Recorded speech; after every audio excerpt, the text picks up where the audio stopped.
Entonces, muy buenos días chicos, bienvenidos a la sesión del día de hoy, 20 de noviembre del año 2020. Paula Arango también nos saluda desde algún lugar del universo. Buenos días. Entonces, procederemos a continuar con el sistema. Lo que les venía diciendo era, hemos hablado de enlace químico, cómo dos átomos interactúan entre ellos para formar una unión. ¿Listo? Ese proceso de enlace químico es muy importante para la ciencia, pero surgieron algunas dudas por el chat, me han estado preguntando pero ¿qué es un átomo? Entonces, comprendo que no hace falta esa parte y por eso el día de hoy les traigo ya para el viernes nos podamos relajar, aprender algo de historia. Les he traído los modelos atómicos. ¿Cómo se llegó a definir un átomo? ¿Qué es lo que conocemos como un átomo y cómo lo vamos a describir? Entonces ya sabemos cómo se compone, pero pues el día de hoy vamos a relajarnos y disfrutar la historia que nos va a contar cómo se formaron los átomos. Entonces partiremos desde por allá, la antigua Grecia, en el 2000 antes de Cristo, bueno, en el 400 antes de Cristo. Resulta que acontece que se empezó a estudiar la materia. Los filósofos griegos empezaron con su búsqueda de darle trascendencia al espíritu en busca del conocimiento y definieron que todo estaba formado por materia. Entonces fueron ellos los primeros que se preocuparon por saber cómo está hecha la materia. ¿Listo? Fue allá cerca del año 550 antes de Cristo que Leucipo y su discípulo, principalmente Demócrito, fue quien estableció que la materia estaba hecha de pequeñas partículas indivisibles. ¿Cómo se planteó eso él? Él pensó en un trozo de una sustancia y dijo, si yo lo corto a la mitad, tengo dos partes. Luego una de las mitades la puedo cortar a la mitad. Listo, voy a tener un cuarto, luego ese lo puedo cortar a la mitad, voy a tener dos pedazos más pequeños, luego ese pedacito más pequeño lo puedo cortar y así infinitesimalmente yo puedo cortar la mitad de cada uno de los cortes hasta obtener algo que ya no voy a poder cortar con mi cuchillo, ya me queda imposible separar, ¿listo? Y esa parte que me queda imposible separar es lo que yo voy a considerar un átomo, perdón, aquí está, listo, voy a considerar un átomo. Por eso es que la palabra átomo viene del griego a, que significa sin, tomo, que significa división. Entonces, todo lo que nosotros hemos hablado hasta ahorita de átomos y que están en la tabla periódica como elementos son conceptos que yo tengo de una partícula sin división, que no puedo dividir más. ¿Listo? Y eso es lo que se conoció como los átomos. Él les dio unas características. Dijo, los átomos son sólidos. ¿Listo? Pero es que también la materia está en estado líquido, está en estado gaseoso. Entonces, por ahí la empezó regando, pero igual. Dijo, los átomos son sólidos porque yo los puedo dividir. ¿Listo? Después dijo, existe vacío entre los átomos, lo que hay entre un átomo y otro es vacío absoluto. ¿Listo? Pueden diferir los átomos de diferentes cuerpos. Aquí ya estaba hablando de los posibles elementos, ¿listo? Y cambian sus propiedades de acuerdo a cómo estén agrupados. La forma como yo los agrupo, dijo, un átomo agrupado de una forma es líquido, otro átomo agrupado de otra forma es sólidos, otro átomo agrupado de una forma da color rojo, otro da color marrón, y eso fue lo que dijo Demócrito allá en el año 1400 antes de Cristo. ¿Listo? Ese tema se quedó de ese tamaño durante mucho tiempo, pasaron muchos sucesos históricos, y más adelante llegó el padre de la teoría atómica, quien retomó todo eso, se llamó John Dalton en 1805. Pasaron casi 1000 años, 1200 años, hasta que un científico dijo, bueno, ¿de qué está hecho la materia? Y él empezó a analizar y dijo, bueno, Demócrito decía que eran partículas indivisibles, listo, va, sale, entonces yo voy a tomar esa misma teoría. Voy a decir que la materia está formada por átomos, ¿listo? Y entonces él propuso, se animó a proponer una teoría que explica las leyes químicas y principalmente la ley de la conservación de la materia y definió lo que él llamó la ley de las proporciones definidas. ¿Qué es la ley de la conservación de la materia? La materia no se crea ni se destruye, solo se transforma. Entonces, a partir de ese concepto ya sabemos que quien le dio el logo al tarrito rojo JGB fue John Dalton en 1805. ¿Listo? Fue el que definió este sistema. Entonces, él estableció para su teoría, miren que es teoría, no es una ley, es teoría. Porque él estableció unos postulados, dijo. Primer postulado, La materia está compuesta por átomos indivisibles e indestructibles. Listo, muy bien, la materia está conformada por átomos. Más adelante se dio cuenta que los átomos no necesariamente eran indivisibles. Miren, lo dibujó como una esfera. Para el átomo de Dalton era una esfera sólida. Más adelante se descubrió que no, que aquí habían electrones, como ya hemos visto nosotros, y que los electrones yo los podía sacar. Entonces, indivisible no era. ¿Listo? Indestructibles no los puedo destruir, pero sí los puedo alterar para convertirlos en otros. Eso es posible, entonces también. Pero sí, efectivamente, todo está compuesto por átomos. Entonces, esta parte como que choneteó. Y recuerden que para que una teoría se convierta en ley, yo debo garantizar que todas las partes del postulado se cumplan. ¿Listo? Ahorita sí, continúo su segundo postulado. Los átomos de la sustancia elemental son semejantes entre sí, pero difieren de aquellos que compongan otras sustancias elementales. ¿Qué quiso decir aquí? Este átomo azul, por ejemplo, puede ser de hidrógeno. Y un átomo rojo, vamos a colocarlo aquí, un átomo pintado de rojo, ya es otro elemento.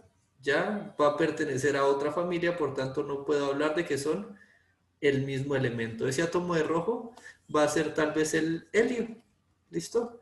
Así se parezcan en tamaño, así se parezcan en muchas cosas, ya uno es un átomo y el otro es otro. ¿Listo? Y ese postulado sí se cumple. Otro que dijo fue, los átomos se unen para formar sustancias compuestas.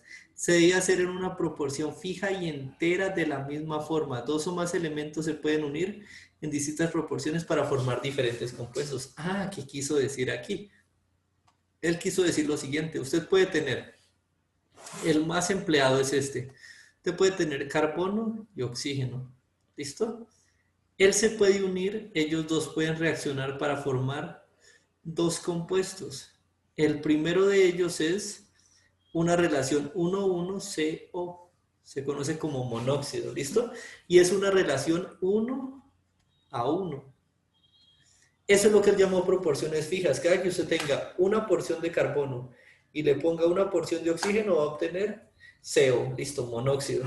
Pero él descubrió que si cogía ese mismo carbono, voy a borrar esta parte, hagámoslo aquí, si cogía ese mismo carbono,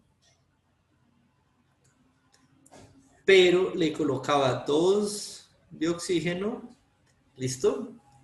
Que en ese caso, como ustedes ya son expertos en eso, me van a decir, ay, el oxígeno tiene que ser molecular, póngalo así. Listo. Le ponía 2, entonces aquí le vamos a poner y le daba CO2. Monóxido existe en la naturaleza, dióxido también existe en la naturaleza. Entonces dijo, ahorita usted tiene una composición 1, 2. Cada que usted coja 1 de carbono y 2 de oxígeno, los une esos átomos, le va a dar la molécula de CO2. Eso fue lo que él llamó la ley de proporciones fijas o ley de proporciones constantes. Es decir, un átomo siempre se va a vincular de la misma forma con los átomos con los que reacciona. Siempre se va a establecer una proporcionalidad entre ellos. ¿Listo?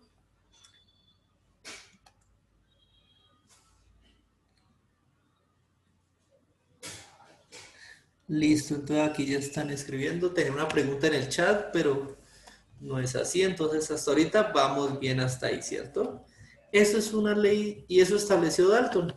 ¿Qué pasó? Que resulta que pues como los científicos no se pueden quedar quietos y tienen que estar averiguando cosas, resulta que acontece que después llegó el señor J.J. Thomson, Joseph John Thomson, en 1897 y dijo, yo hice unos experimentos, yo analicé la materia y descubrí que los átomos estaban formados, o las partículas muy pequeñas, estaban formados por una parte negativa y una parte positiva.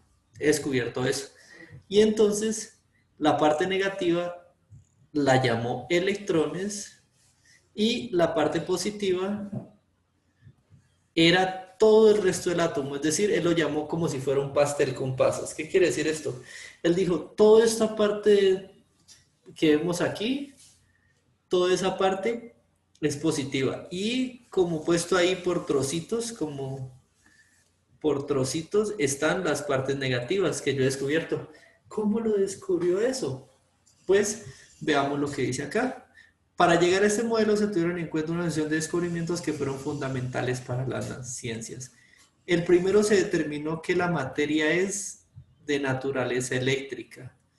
Y gracias a eso fue gracias a los trabajos de Faraday. El señor Faraday fue quien empezó a ver que toda materia al interactuar entre ella producía campos eléctricos. Y eso lo hizo también haciendo experimentos de electrólisis. Entonces se demostró que la materia era eléctricamente cargada o que pueda tener cargas eléctricas. ¿Eso qué me implica? Y cómo también lo descubrieron. Faraday fue el padre del electromagnetismo, uno de los padres de la electricidad. Y el señor J.J. Thomson lo que hizo fue muy simple. Cogió unas de partículas, ¿listo? Cogió unas de partículas y les puso un imán. Un imán arriba y un imán abajo. Entonces, él nos dijo, si la materia no es eléctricamente cargada o no tiene electricidad, pues va a pasar derecho. Pero resulta que él observó que él liberaba las partículas aquí y las partículas se desviaban. Cambiaban su trayectoria. Puede que ser el imán cargado norte y este era el imán cargado sur. Entonces se desviaban, eran afectadas por el campo de los imanes. Y entonces empezó a decir, en ese caso voy a colocar otro átomo. Entonces soltaba otro átomo y se iba para acá. Entonces él empezó a ver que habían variaciones en la trayectoria del movimiento y dijo, esto solo puede explicarse de una forma.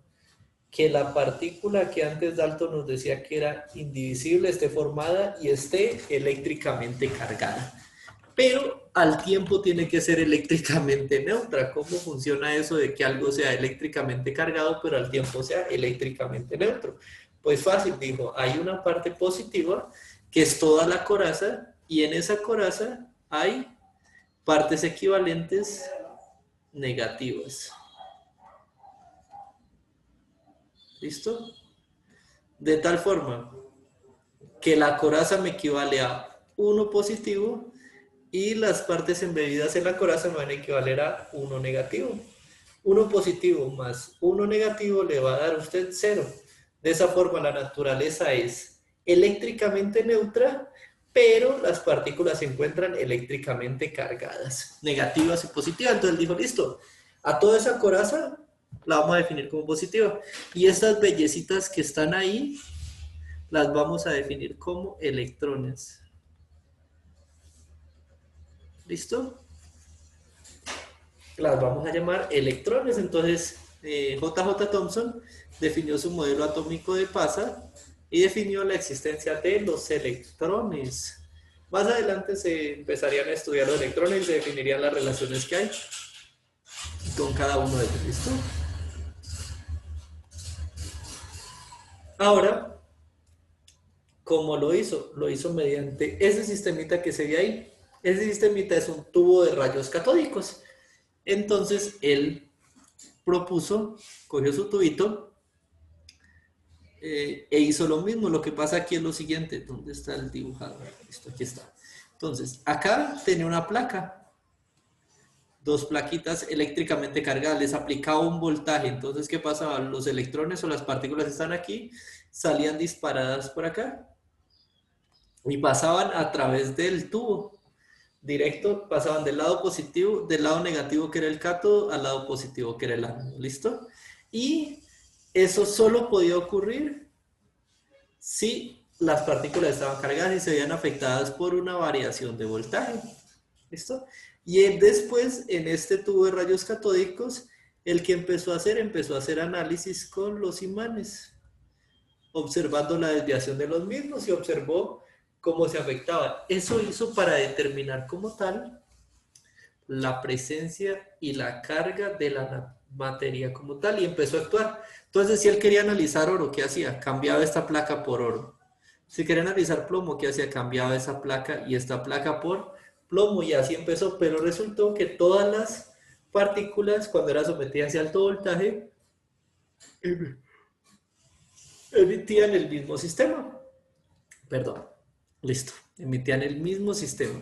En ese caso ya él estipuló ese modelo, pero más adelante resulta que él tuvo un alumno muy estudioso.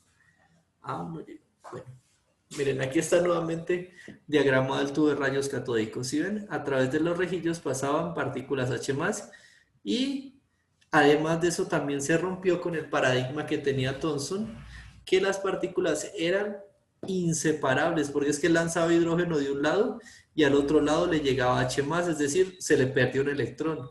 Es decir, que el electrón quedaba atrapado aquí en la rejilla. Al quedar atrapado en esa rejilla ya se estableció esta parte. Se dice que, entonces, el átomo no es indivisible, el átomo se puede romper en partículas y los electrones van a quedar pegados a la rejilla. Entonces, él también planteó, por eso la existencia de un sistema eléctricamente neutro, donde los electrones eran posiblemente perdidos y eso causaba todas las propiedades eléctricas del sistema. Además de eso, ya, vamos a ver si lo logra cambiar.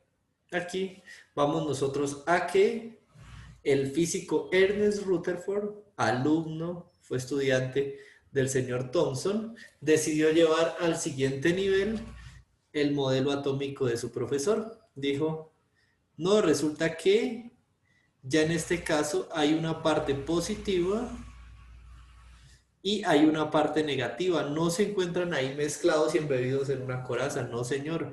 Hay una parte que del núcleo, hay una parte, primero define una parte, hay un núcleo, que es el espacio central donde se encuentra aglomerada toda la masa del átomo. Y ese núcleo está cargado positivamente. Y resulta que alrededor de él está girando partículas negativas, que son los electrones. Entonces dijo, sí, hay una parte positiva y una parte negativa, la materia es eléctricamente neutra, pero toda la parte positiva está ubicada en el centro del átomo y la parte negativa está girando alrededor. ¿Cómo lo hizo? Ya vamos a ver cómo lo hizo. ¿Listo? Entonces en este caso él plantea el núcleo y plantea los electrones y ya hablando con la teoría de Demócrito, él dijo, listo, el vacío es esto, lo que hay entre el electrón y el núcleo, eso es lo que va a llamar vacío. Pero ese vacío también va a venir necesitar cargas energéticas para mantenerse. ¿Listo? Entonces, el modelo Rutherford tuvo en cuenta la radiactividad reportada alrededor de 1896 y quienes principalmente trabajaron en ella fueron Becquerel y los esposos Curie. Pierre y Marie Curie. Ellos empezaron a demostrar que habían partículas que se irradiaban desde el núcleo y habían partículas que se irradiaban desde la periferia, cada uno de ellos con energías totalmente diferentes y que era más peligroso o más difícil liberar una partícula nuclear que liberar una partícula de la periferia. Entonces eso dijo, los electrones son menos energéticos, por eso no es que sean menos energéticos, liberarlos de la capa externa es menos energía que liberar algo de la capa interna. Por eso cuando las reacciones nucleares se dan, ya se conoce como radioactividad, liberan gran energía. ¿Listo? Y en base a esos estudios ya Rutherford dijo, debe haber una forma de demostrar el modelo atómico a partir de eso, voy a mejorarlo y decidió montar su experimento de el famoso experimento de Rutherford, que también partió para las radiografías. ¿Listo? ¿El qué hizo? Se descubrieron los rayos X en 1895. Roent descubrió los rayos X y fue basado en los estudios catiónicos de Thomson, ¿listo? Entonces él dijo, si yo irradio una placa, si yo mando una radiación de rayos X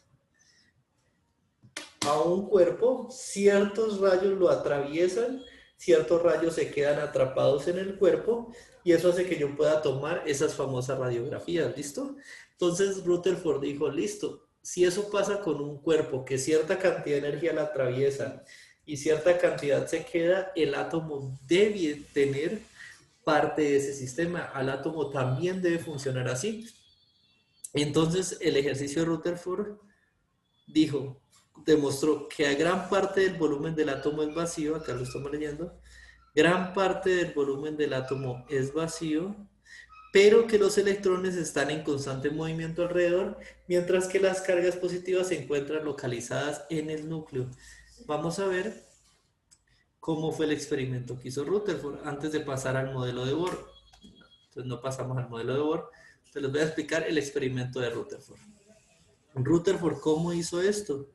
¿Cómo lo diagramó? Él llegó y...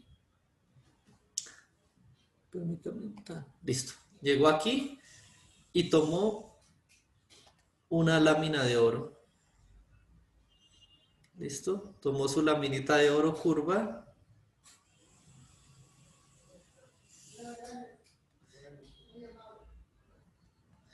Y lo que hizo, perdón, la laminita de oro va en el centro.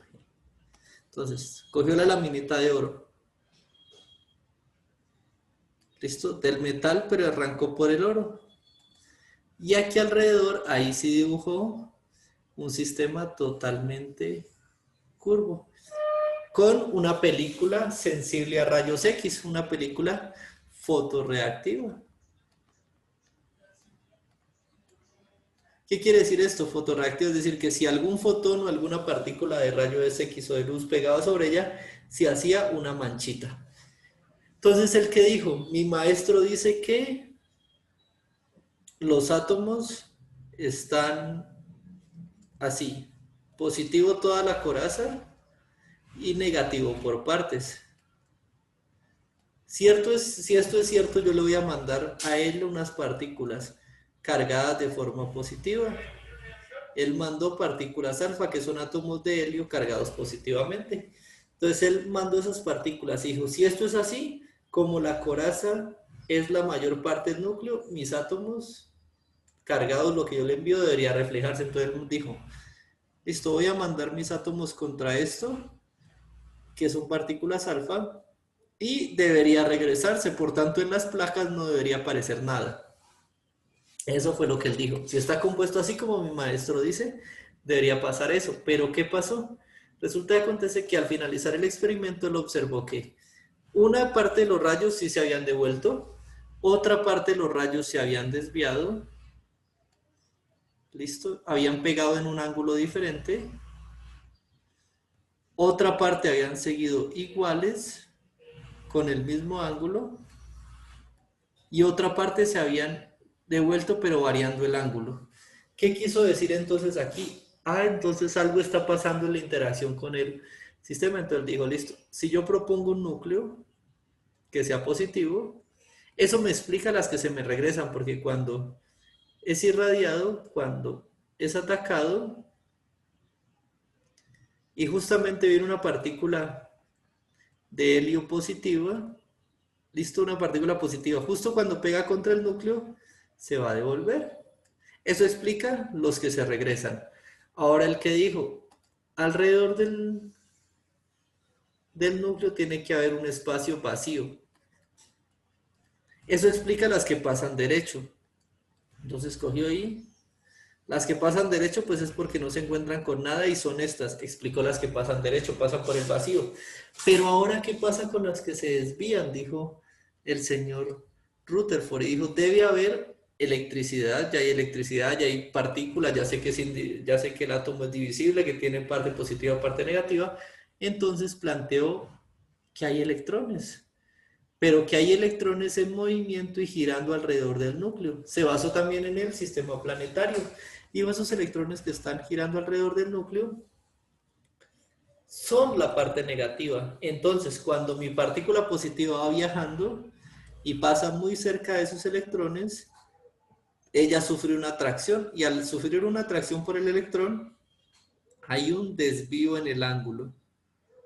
Entonces, si se encuentra con este, supongamos, empieza él a atraerse porque es una partícula positiva. Recordemos, los positivos o negativos se atraen, se empiezan a atraer y son desviados. Eso explicaba las variaciones.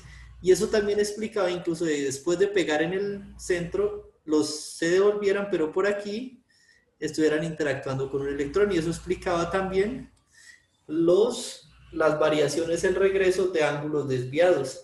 Entonces él dijo, si tengo esto, entonces el átomo de cómo debe ser. El átomo tiene un núcleo en el cual se encuentran las partículas positivas y alrededor tiene las partículas negativas girando en el sistema. ¿Listo? Que son los famosos electrones. Eso fue lo que dijo el señor Rutherford. Y lo hizo mediante su experimento con la placa de oro.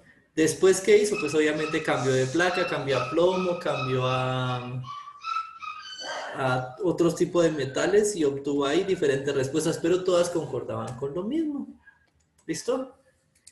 Y entonces, en base a eso, él determinó su modelo atómico, que es ese que veíamos ahí. Pero más adelante vino el señor Bohr, que dijo, listo, le acepto su modelo atómico al señor Rutherford, pero debía haber alguna diferencia entre los electrones, porque él analizó algo que se llaman espectros de emisión.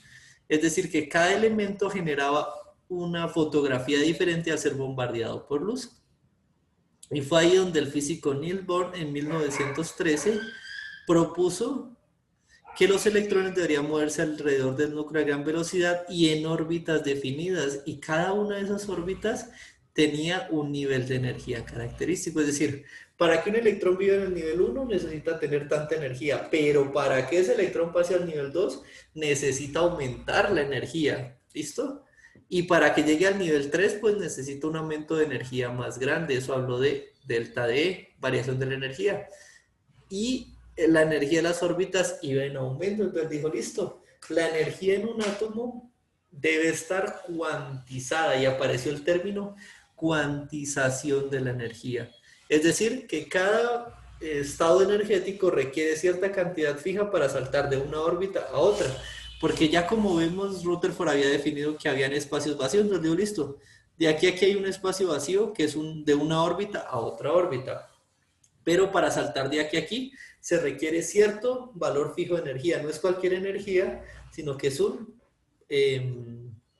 valor fijo. Y es aquí donde aparecieron el famoso concepto de niveles de energía, que es lo que nosotros vemos en los periodos de la tabla periódica. Nivel 1, periodo 1, nivel 2, periodo 2, nivel 3, periodo 3, nivel 4, periodo 4. Pero ya sabemos qué significa, que son órbitas que tienen que ir saltando el átomo para ir ascendiendo a nivel atómico. ¿Listo? Entonces, Rutherford, al postular su modelo, no tuvo en cuenta algunas investigaciones previas de la constitución del átomo, principalmente estas. Primer momento.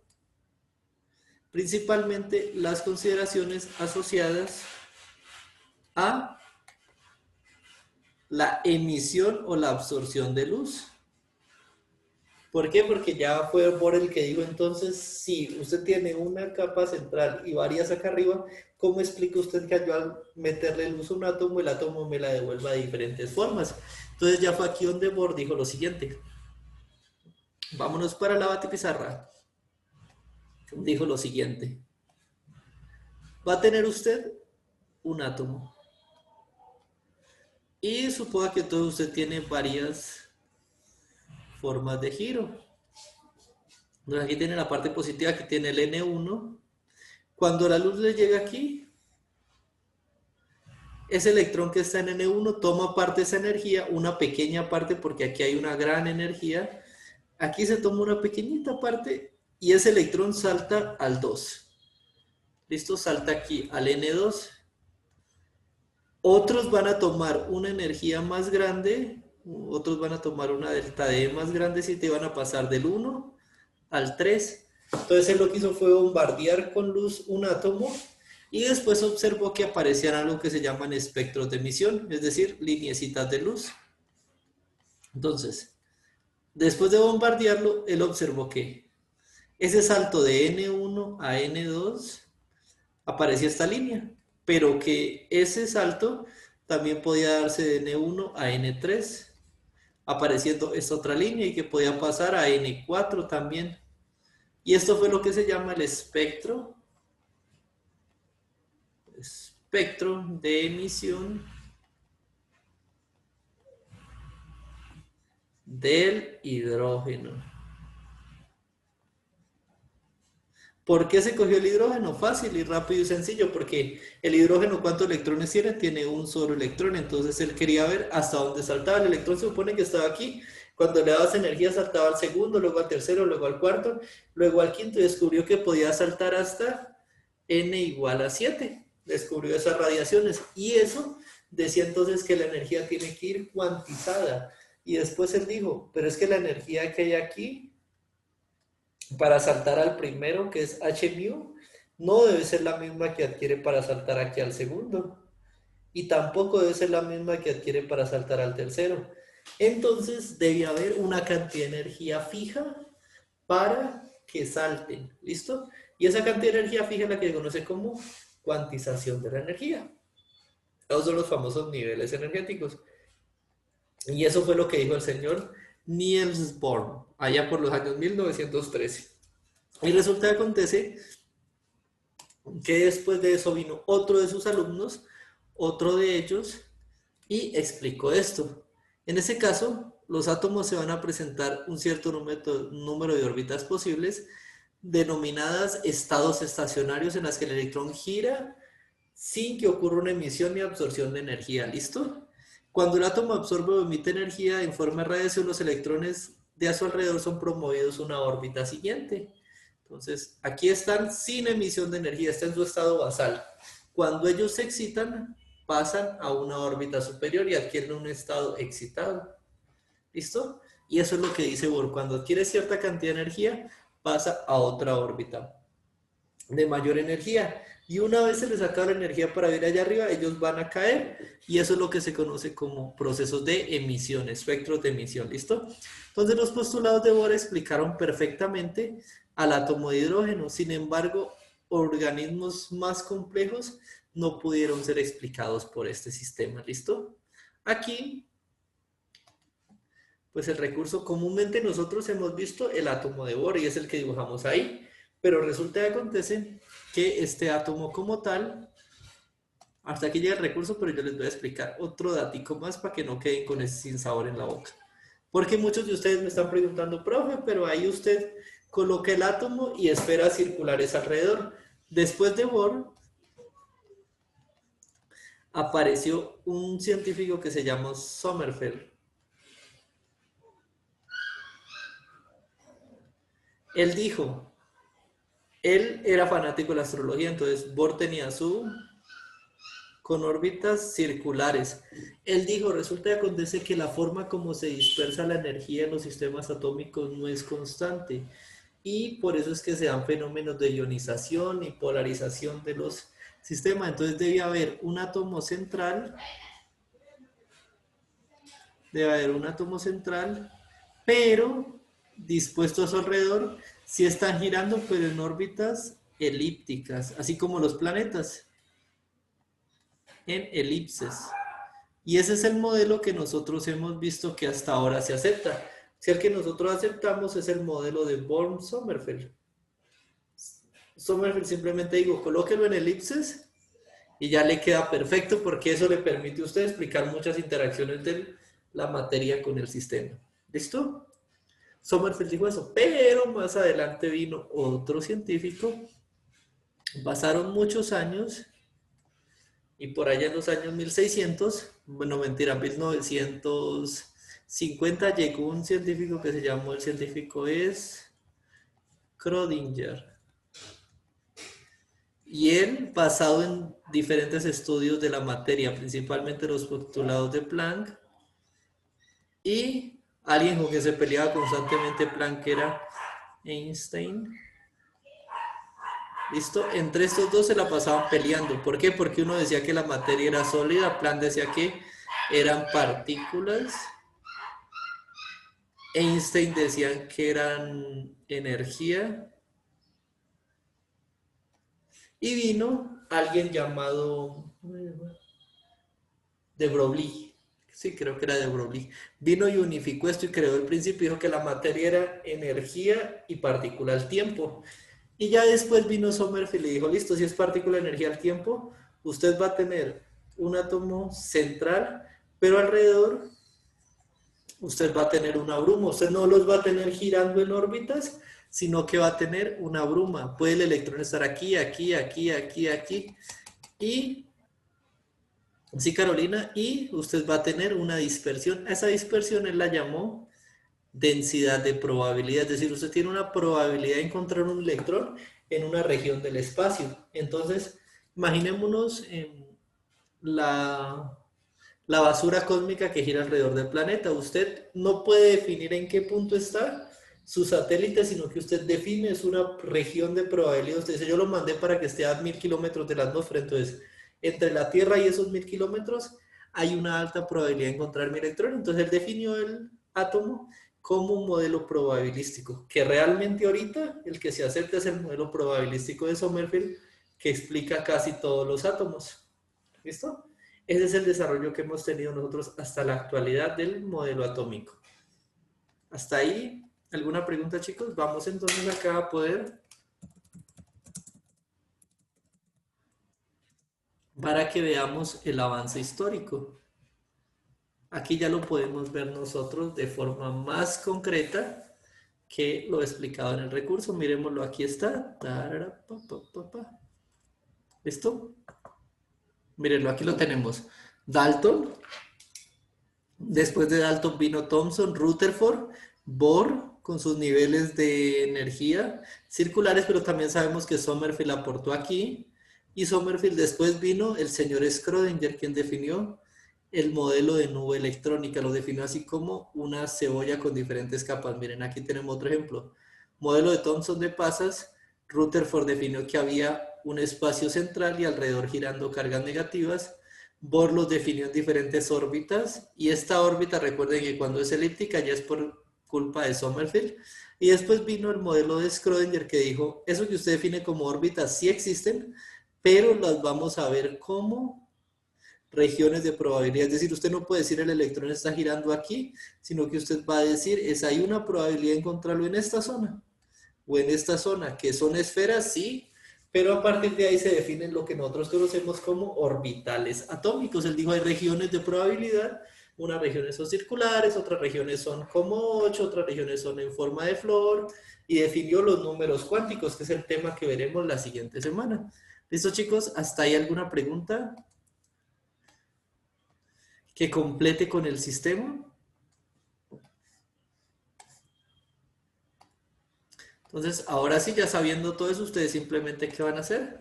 Realizamos la actividad resultante y por favor suben esa actividad como comprobante a la página de Trendy. ¿Listo? Es lo único que nos queda. Ya ustedes quedan perfectos ya con eso, ya sabiendo qué son los átomos y dónde vienen. Ya podemos entender perfectamente los enlaces, entender por qué entre esas capas externas de electrones es que se da la interacción y ya podemos continuar con nuestra vida y todo el trabajo químico. Listo, les recuerdo nuevamente realizar la tarea. Ahorita les subo la presentación y quedo atento a sus comentarios. ¿Tienen alguna pregunta? Por ahí tengo una pregunta. Paula dice, está bien, gracias, profe, de nada para servirles. Entonces, cualquier duda. Sí, Valentina, dime, ¿alguna pregunta?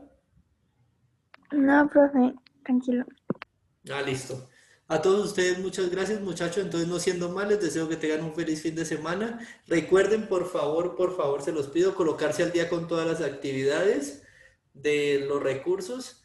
Me dice don David y tiene mucha razón que en el celular no es, no sé por qué no les está cargando últimamente la plataforma en el celular. Yo estoy teniendo también los inconvenientes.